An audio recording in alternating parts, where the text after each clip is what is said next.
Hello everybody and welcome back to another episode of an Irish Knitting podcast. I am Sam and I am coming to you from Dublin in Ireland. You can find me all around the internet looking for Irish farm art and the links are below in the description. If you are a new viewer, thank you so much for coming by. This is the corner of the internet, as professional YouTubers say, in which I like to show you my artistic endeavor, my crafty adventures. We will talk about finished works, works in progresses, acquisitions, and every now and then I will try to show some other crafts and art adventures. If you are an existing subscriber or a returning viewer, thank you so much for sticking with me. I know it takes a lot.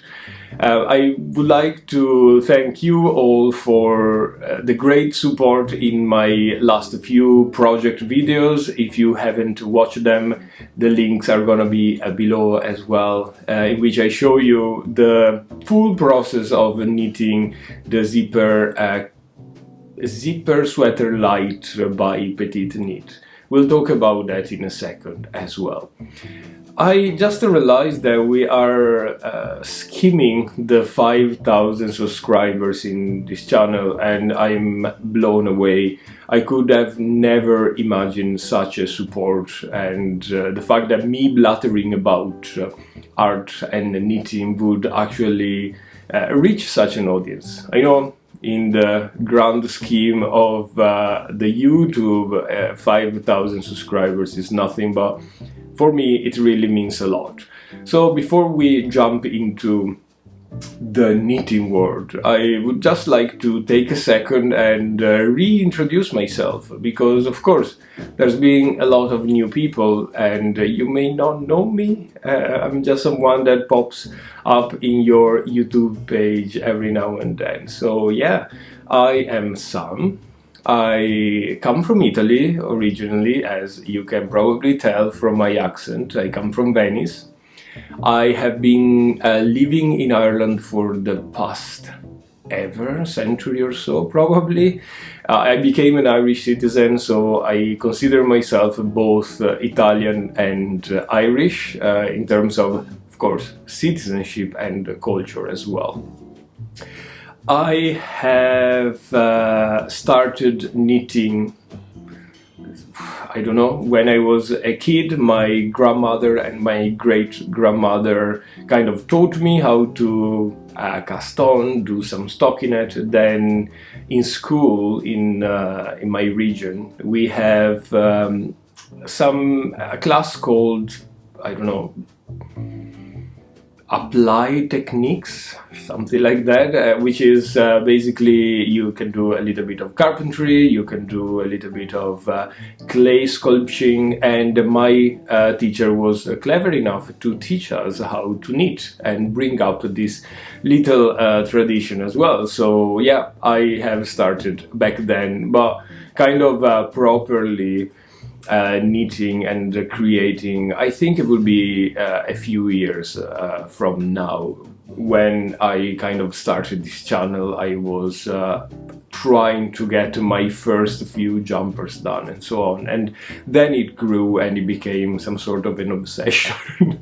Anyway, my daily job is completely different from my artistic endeavors. I am a solicitor, which is a lawyer outside of the common law world, and yeah, I work for an international company. It's quite a boring job, and of course knitting keeps me sane in my mind. So I tend to knit during, I don't know, lunch breaks, in the evening after work, on meetings. I have the immense luck of being able to work from home almost full time. So in any Zoom meeting call in which I'm not required to show my face, basically, I can just pay attention to what's going on and knit along. So yeah. You know me now, I'm Sam, I'm your friend, and let's start with the podcast. So we have today a couple of finished works, a couple of works in progresses, and acquisitions. As per our best tradition in this channel, sorry, my hair is all over the place. As per our best traditions, I am waiting for a yarn delivery, which probably won't come during the recording. I am recording on a Tuesday morning, so I try to stick to the recording before work. I have no idea if the postman will come, but yeah, if we will have acquisition, I will show you what I acquired, because it's quite different from my usual yarn preferences. If not, I will talk to you about that, and then I'll show you the yarns in a second stage. So, finished works.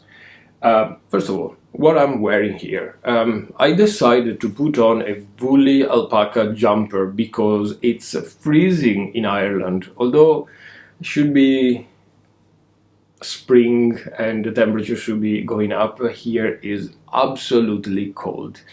I'm wearing the In Stillness number 2 by Alicia Plummer. It's a gorgeous jumper. I don't know why I don't wear it as often as I should. Putting this on this morning, I was like mind blown. I really love it. Let me try to show you a little bit. Probably this won't do, but here we go. It's just gorgeous. It fits super well, and yeah, I'm extraordinarily fond of this garment. It's a top-down jumper with a lovely knit and purl design on the yoke. Great construction. You cast on the back and then you join in the front of the shoulders. You knit in the round. Super, super quick. I have used for this yarn, for this jumper, an alpaca yarn, which is Drops Lima. It's an Aran Way yarn that, in my opinion, is more towards a DK Way yarn. 75 wool, 25 alpaca, if I'm right. It's a gorgeous, it's super soft, it's super, super warm, and it fits extraordinarily well. I should probably knit another one, perhaps in a lighter yarn in terms of warmth. Alpaca tends to be really warm, and I've heard that people find it quite itchy as well. I unfortunately or luckily do not find it itchy.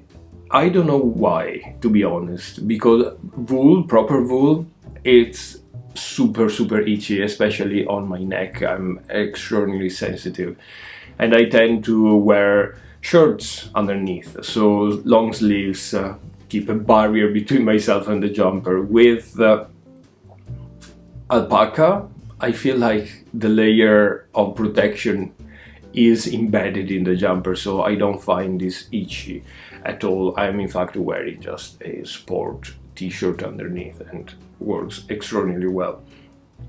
A thing that I'm noticing now, I don't know if you can see from my shoulder here, my arm, is not peeling, but is kind of felting.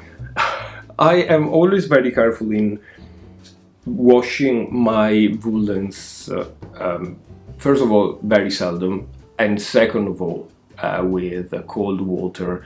Do basically a blocking process while re-washing my knits, so they keep in shape and they are not in danger of felting. I've had so many disasters with my washing machine, so I'm not even trying to wash my woolens in the washing machine. Anyway, it starts to felt a bit, so I don't know if it's the use, perhaps the friction while using it. I don't know. Gorgeous pattern, I warmly recommend it. I will definitely get another one done in the near future, because I kind of rediscovered this as I went through my wardrobe this morning, and I'm absolutely delighted. A couple of things I would do different. You can see I'm picking my neck all the time. Is probably getting a higher neck band here and a longer wristband. Although this yarn is quite elastic, so I don't really mind. But yeah, this is what I'm wearing. First finish work.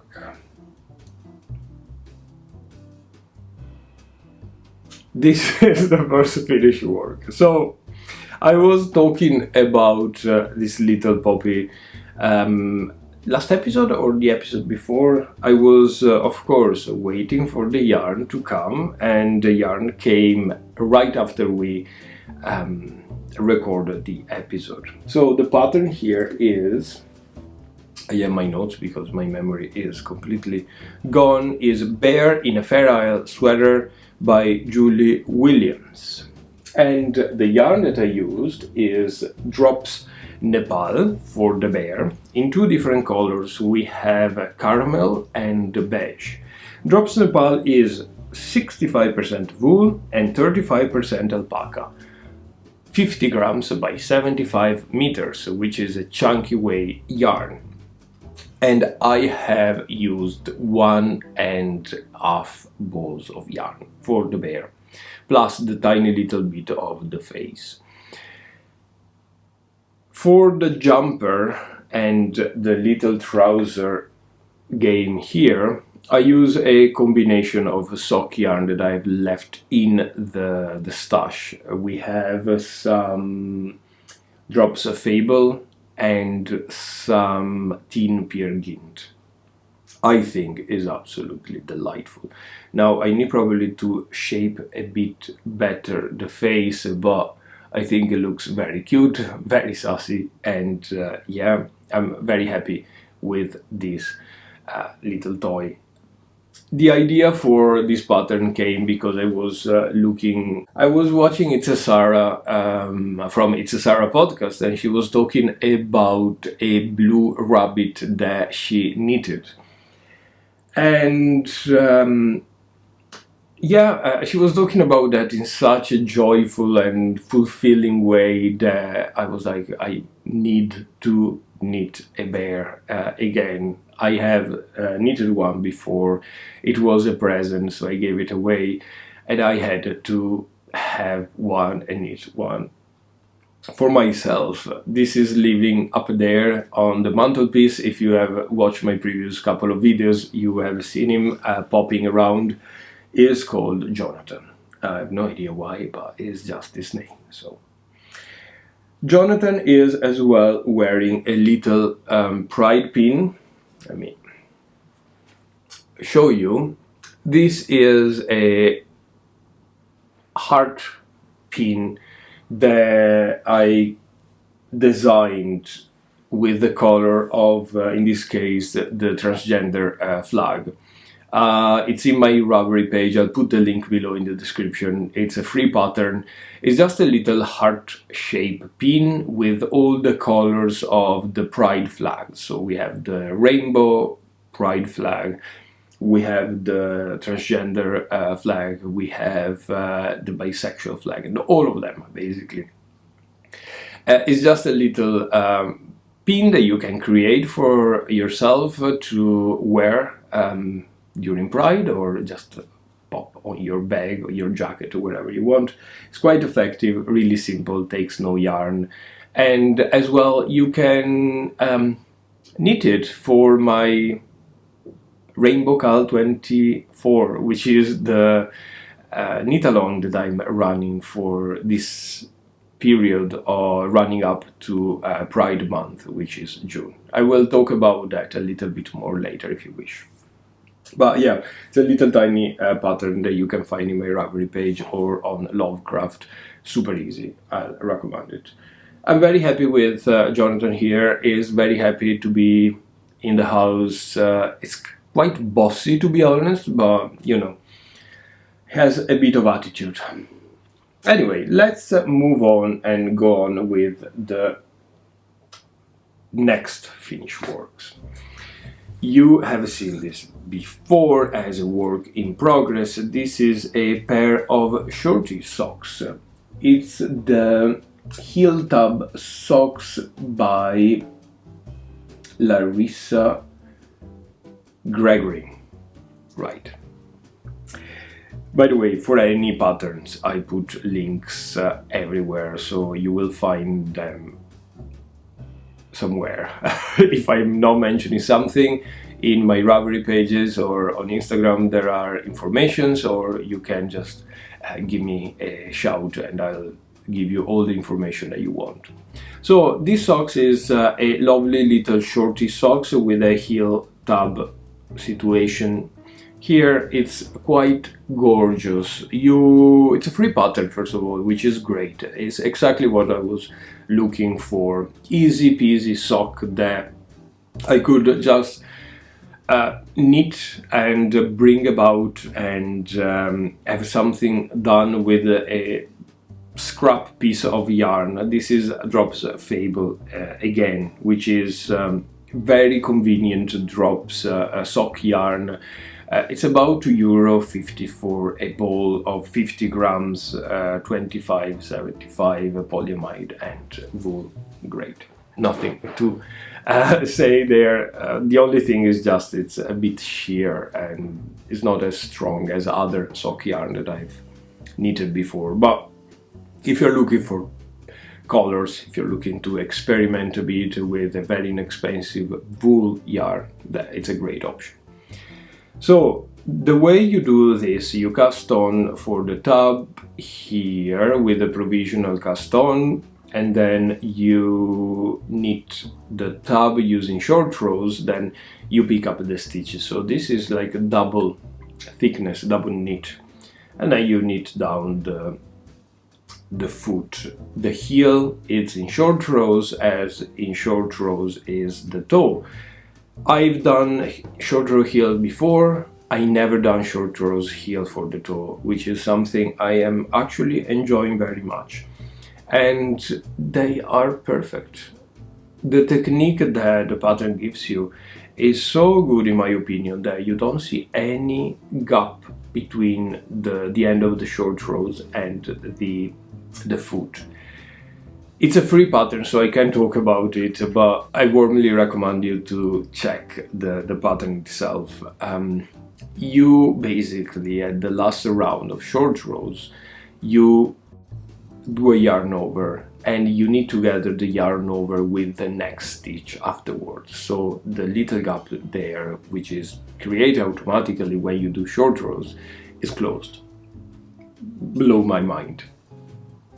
So I really wanted to knit shorties because I found that I don't use hand knitted socks. As I was saying in my last episode, my grandmother gave me like a giant bag of hand knitted socks that she made for me, 50 pair of socks or something huge. And I'm wearing those all the time because, of course, they are my grandmother.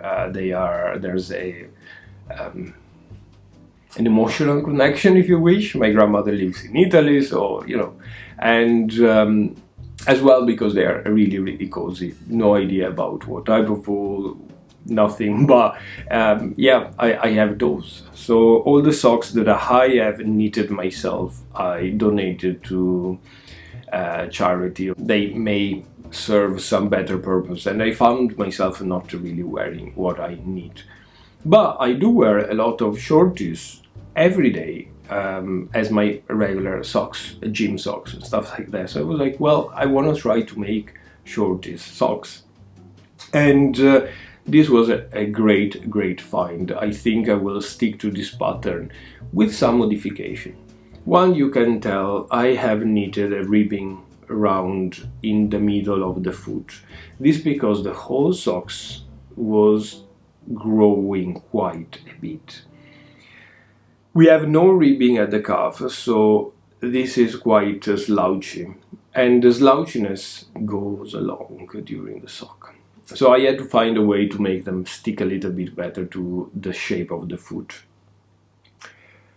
If I go back, I will do whole ribbing, even in the tub. That is probably something that I'm going to experiment in the next couple of days, to be honest. The size that I use is the first size. You cast on 60 stitches, and I needed using a 2mm needles.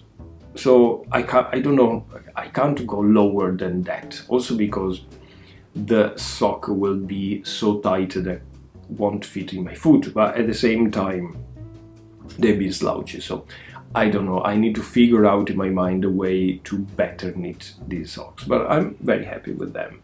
And yeah, it's a great find. I'm sure I'm gonna wear them a lot.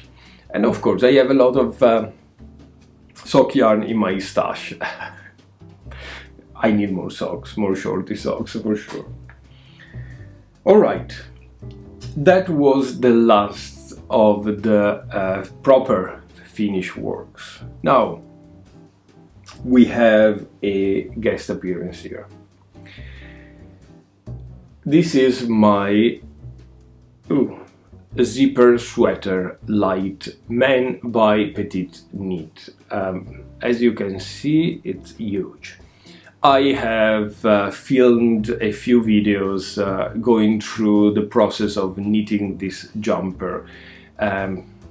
It's been a bit of a roller coaster. I will tell you now why, but it's finished. I just need to install the zipper. I haven't had the chance to buy a zipper yet. I haven't had the chance to finish the project video series, but I'm sure it will come soon.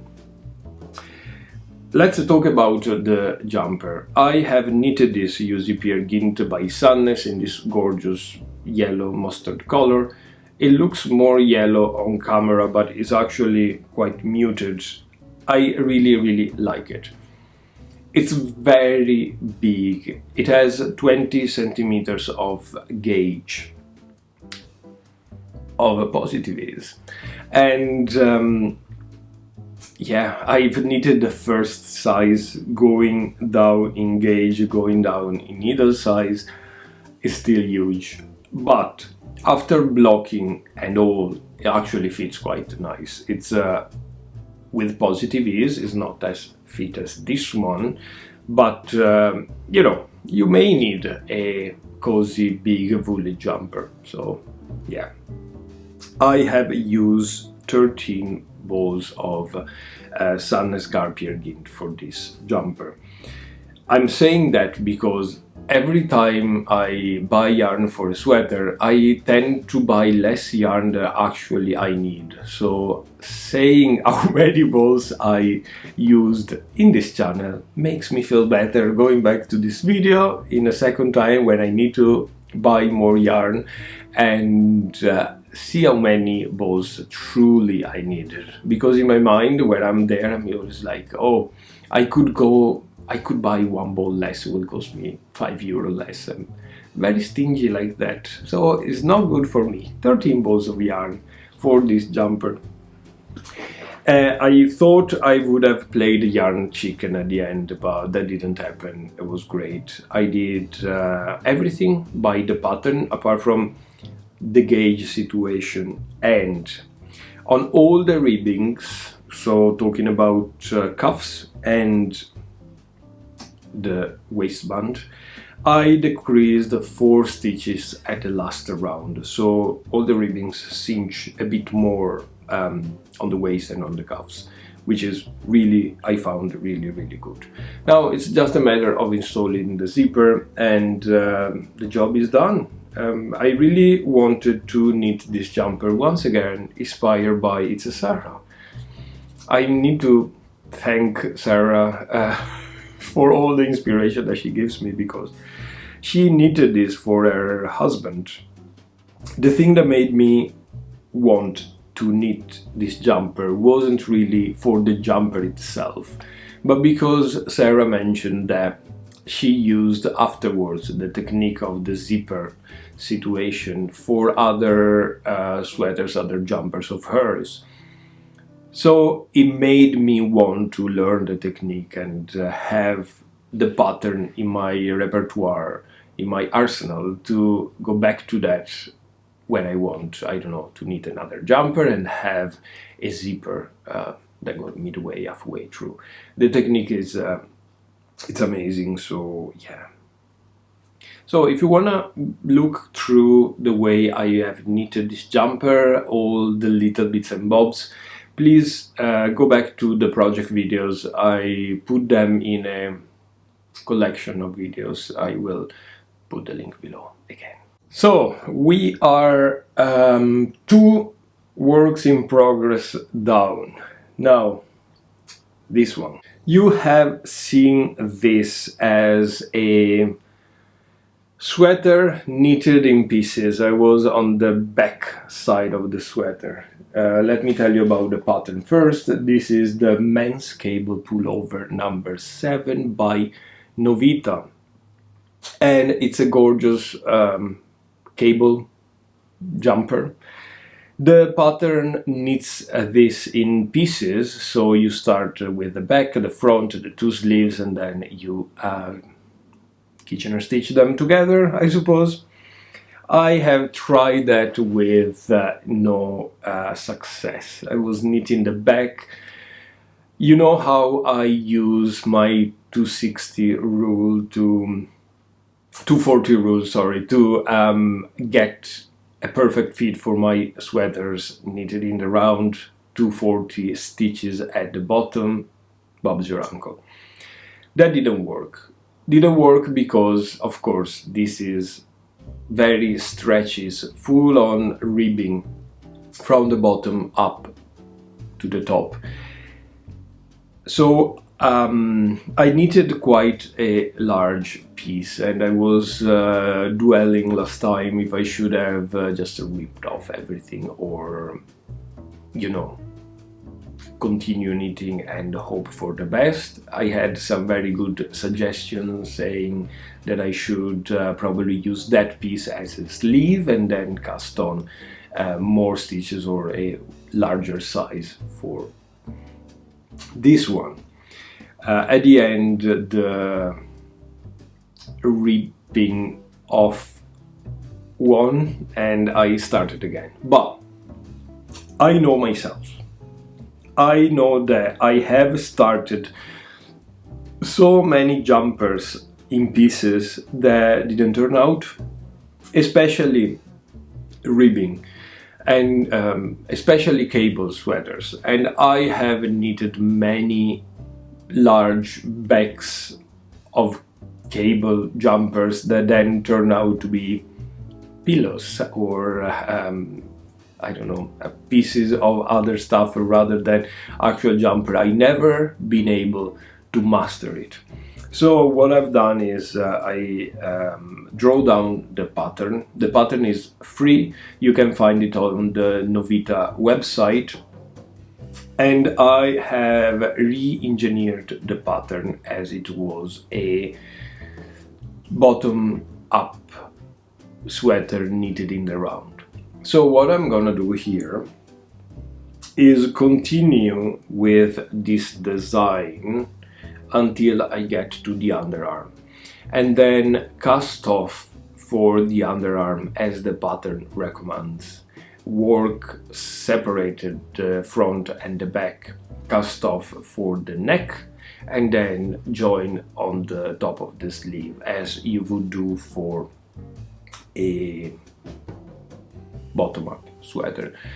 Do the sleeves until the underarm, then cast off as the pattern recommends and work backward and forward until you get the shoulder cup done, and then sew that part together. Pick up stitches for the neck, knit the ribbing, fold the ribbing inside, and that's it. What I have learned about doing redesigning a pattern from a flat work to the round really comes from the course that I attended on tech editing with the Knitting Guild Association of America. That was a disastrous course. I will tell you more about that in probably a future episode. But if I got something out of that, is actually this particular technique that you can apply to modify a pattern as you wish. So what I have done is taking the amount of stitches from the front and the back of the pattern, put them together, considering that the pattern always recommends, when knitted flat, always adds 2 stitches on each side as the border, which stitches are going to be cut afterwards in the kitchen stitch, in the sewing for when you put the jumper together. So from this piece, from the 2 pieces, to get 1 piece only, you take out 4 stitches back and front. Those 4 stitches works well because you still get the 2x2 ribbing at the bottom, and then the full pattern, cable pattern, actually fits quite nicely within the amount of stitches that you get then. The only thing then is that instead of starting from where the pattern tells you to start with the cable pattern, you need to adapt that thing. So now basically I start with a full cable on the front, and I start with a small cable on the back. If you see here, we have large cable and small cables. A large cable, it's the starting point for the front, and the small cable is the starting point for the back. Am I making any sense here? This means that I want a big large cable sitting exactly in the center of my neck afterwards. That is what the pattern recommends. To do so, I had to change my beginning of round after a small cable. So instead of the round starting here, which is where the pattern recommends, my round will start here, right before the large cable. I don't know why I'm telling you this, because you probably don't care or you probably are skilled enough to knit it in pieces and then sew it together, but I'm not. So if I learned something is to take off those 4 stitches for the borders, and then the second thing will be to adapt the pattern to make it fit right in the center of your neck. That was easy. I don't know why I spent 14 minutes to talk about all of it. Anyway, it's a free pattern, once again by Novita, which is a Swedish Norwegian yarn brand. I probably am saying something completely wrong. The pattern suggests using the K-Way yarn. I am using Woolly Knits in this gorgeous light blue color, which is a fingering way yarn. So that was another modification I've done to the pattern. I'm absolutely not following gauge, but I will follow the crease situation when it comes for the sleeves and the neckband. Because I'm not following gauge, which is stitch gauge, but as well is row gauge, I will need to adapt the decreasing rate to my row gauge. Am I right? Yeah. So my gauge is exactly 1.5% of the other gauge. So the gauge that the pattern recommends you is 1.5 times larger than my gauge. So it's quite an easy calculation afterwards to get the right decreasing rate. And I will tell you all about that when I have figured this out on the next podcast probably. But you know, it takes a long time. It seems like it's never working. It's a full-on cable. Every round is a cable. It's just exhausting. But you know, it's a long-term project. I don't need to finish it now. I don't want to finish it straight away. I'm just keep it on the needles, and at the end we'll get this gorgeous light blue sweater. What else to say about that? Nothing. Let's talk about the last work in progress, which is a bundle of mess. This is the back and the beginning of the left shoulder of the Stockholm Sleepover by Petite Knit. Now you can see it's really sheer. I'm using this cone of JC Rennie Prussian blue yarn, which is a British super soft wool that comes in these big cones, 500-gram cones. Unfortunately, I am not able to get JC Rennie or indeed woolly knits anymore from Ireland because of import taxes and so on. But a good substitution of this, if you are in the European Union, it's Host Garn Super Soft from Denmark, which is probably one of my favorite yarn. I got a few cones before Brexit started to destroy our knitting life here in Ireland, and yeah, I'm using this very parsimoniously, and it's great. It's a lovely deep blue inky color.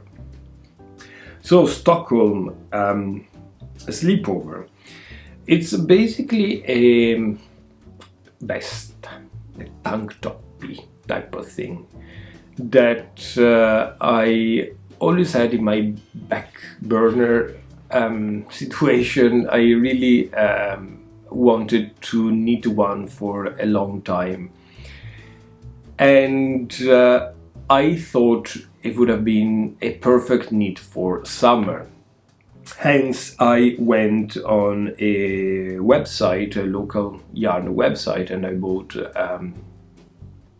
a large array of cotton and linen yarns, which were supposed to come by the time I filmed this podcast, but didn't.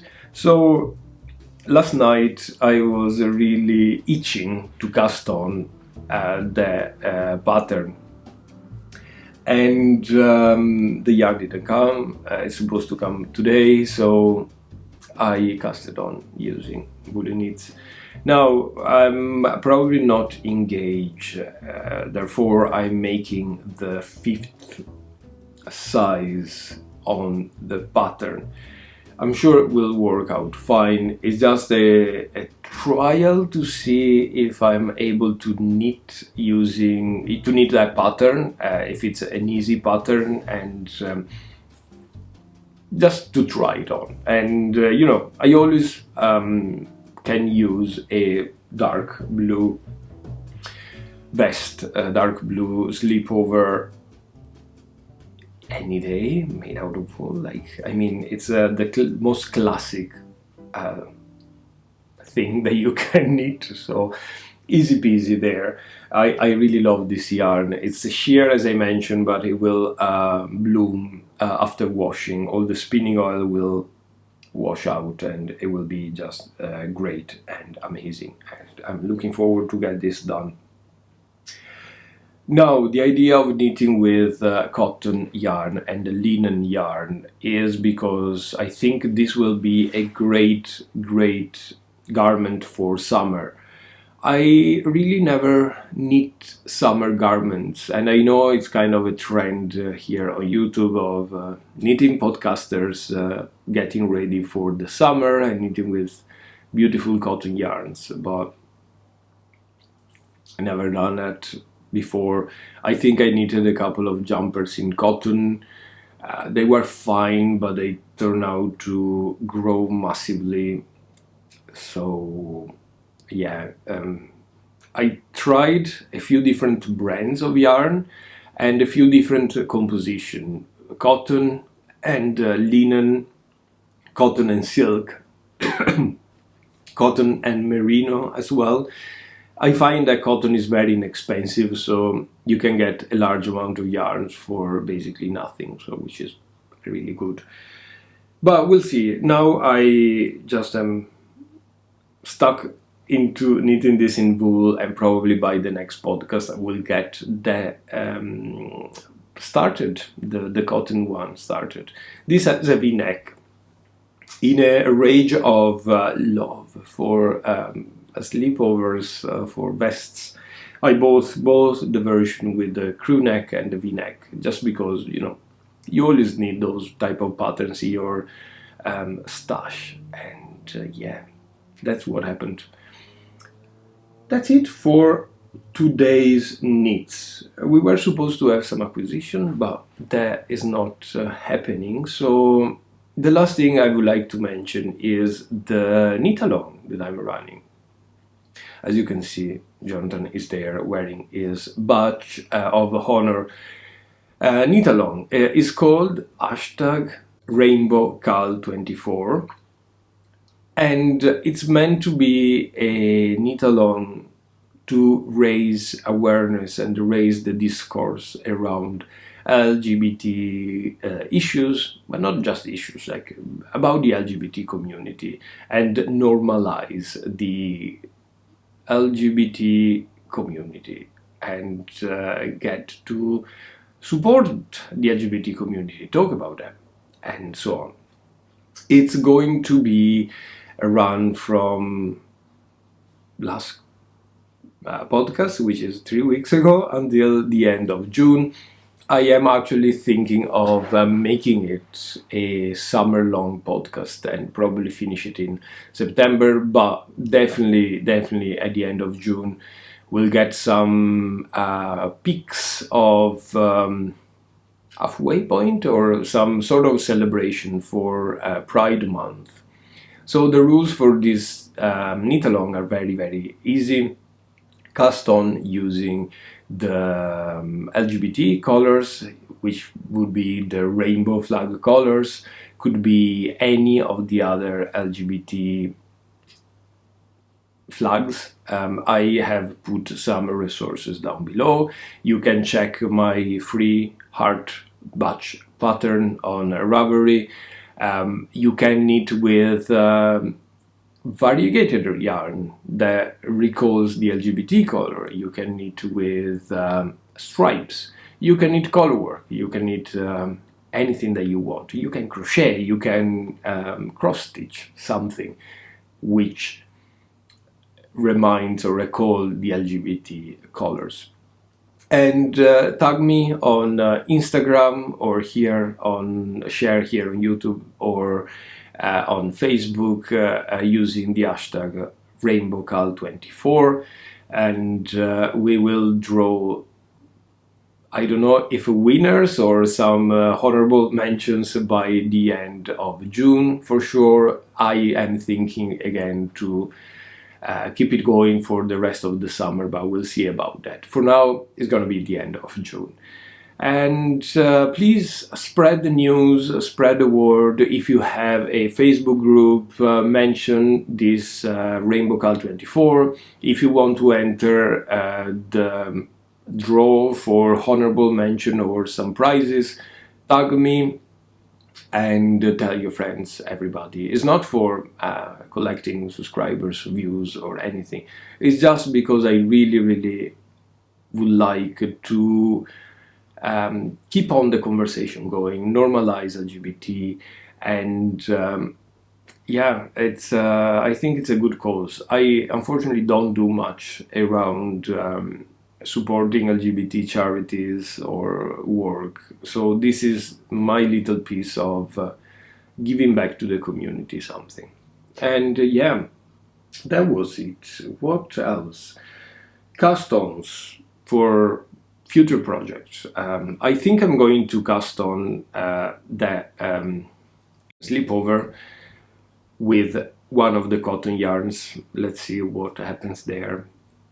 And I found my favorite things knitwear has a new design, sweater number 29 if I'm right. I try to put a picture here, which is another cable sweater. I have knitted the number 15 from her before, and that was a great find. I'm really thinking of purchasing that pattern as well, and maybe get another lovely cable sweater done. We'll see. Apart from that, no other caston projects. I am, in other news, finishing this book.